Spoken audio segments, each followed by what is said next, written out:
Hi hello ನಮಸ್ಕಾರ ಸ್ನೇಹಿತರೆ, welcome back to my channel. ನೀವು ಈ ರೀತಿ ತಲೆ ಸ್ನಾನ ಮಾಡಿದರೆ ಯಾವುದೇ ಕಾರಣಕ್ಕೂ ಕೂದಲು ಉದುರುವುದಿಲ್ಲ. ಇಂದಿನ ಸಮಯದಲ್ಲಿ ಕೂದಲು ಉದುರುವುದು ಸರ್ವೇ ಸಾಮಾನ್ಯ ಸಮಸ್ಯೆಯಾಗಿದೆ. ಸರಿಯಾಗಿ ಕೂದಲಿನ ಆರೈಕೆ ಮಾಡದಿದ್ದರೆ ಈ ಸಮಸ್ಯೆ ಇನ್ನೂ ಹೆಚ್ಚಾಗಬಹುದು. ಪ್ರತಿದಿನ ತಲೆ ಸ್ನಾನ ಮಾಡುವುದು ಕೂದಲಿನ ಆರೋಗ್ಯಕ್ಕೆ ಒಳ್ಳೆಯದೇ? ಇದರಿಂದ ಕೂದಲಿಗೆ ಏನಾದರೂ ತೊಂದರೆ ಆಗುತ್ತದೆಯೇ? ಬನ್ನಿ ನೋಡೋಣ. ಬೇಸಿಗೆ ಅಥವಾ ಚಳಿಗಾಲದಲ್ಲಿ ನಿಯಮಿತವಾಗಿ ತಲೆ ಸ್ನಾನ ಮಾಡುವುದು ಒಳ್ಳೆಯದು. ಇದು ಕೂದಲಿನ ಜಿಡ್ಡುತನವನ್ನು ಹೋಗಲಾಡಿಸುತ್ತದೆ ಮತ್ತು ಕೂದಲು ಉದುರುವಿಕೆ ಸಮಸ್ಯೆಯನ್ನು ಕಡಿಮೆ ಮಾಡುತ್ತದೆ. ಆದರೆ ಪ್ರತಿನಿತ್ಯ ತಲೆ ಸ್ನಾನ ಮಾಡುವುದು ಒಳ್ಳೆಯದಲ್ಲ. ಪ್ರತಿದಿನ ತಲೆ ಸ್ನಾನ ಮಾಡುವುದು ನಿಮ್ಮ ನೆತ್ತಿಯ ಮೇಲೆ ಕೆಟ್ಟ ಪರಿಣಾಮ ಬೀರುತ್ತದೆ. ಇದರಿಂದ ನೆತ್ತಿ ತುಂಬಾ ಒಣಗುತ್ತದೆ ಮತ್ತು ಕೂದಲು ಅನಾರೋಗ್ಯಕ್ಕೆ ಗುರಿಯಾಗುತ್ತವೆ. ವ್ಯಕ್ತಿಯ ಕೂದಲಿನ ಉದ್ದ ಮತ್ತು ದಪ್ಪವನ್ನು ಅವಲಂಬಿಸಿ ತಲೆ ಸ್ನಾನವನ್ನು ಮಾಡಬೇಕು.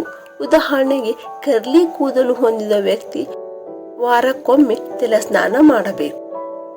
ಎಣ್ಣೆಯುಕ್ತ ಕೂದಲು ಹೊಂದಿರುವ ವ್ಯಕ್ತಿ 3-4 ದಿನಗಳಿಗೊಮ್ಮೆ ತಲೆ ಸ್ನಾನ ಮಾಡಬೇಕು. ನೇರವಾದ ಮತ್ತು ತೆಳ್ಳಗಿನ ಕೂದಲನ್ನು ಹೊಂದಿರುವ ವ್ಯಕ್ತಿ ವಾರಕ್ಕೆ 2-3 ಬಾರಿ ತಲೆ ಸ್ನಾನ ಮಾಡಬೇಕು. ತಲೆ ಸ್ನಾನವನ್ನು ಮಾಡುವಾಗ ನಿಮ್ಮ ಕೂದಲ ಪ್ರಕಾರವನ್ನು ನೆನಪಿಡಿ. ಹೆಚ್ಚು ರಾಸಾಯನಿಕಗಳನ್ನು ಹೊಂದಿರದ ಶಾಂಪೂವನ್ನು ಬಳಸಿ. ಕೂದಲನ್ನು ಶಾಂಪೂ ಮಾಡಿದ ನಂತರ ಕಂಡೀಷನರ್ ಅನ್ನು ಬಳಸುವುದು ಮರೆಯಬೇಡಿ, ಏಕೆಂದರೆ ಕಂಡೀಷನರ್ ಕೂದಲು ಕವಲೊಡೆಯುವುದನ್ನು ತಡೆಯುತ್ತದೆ.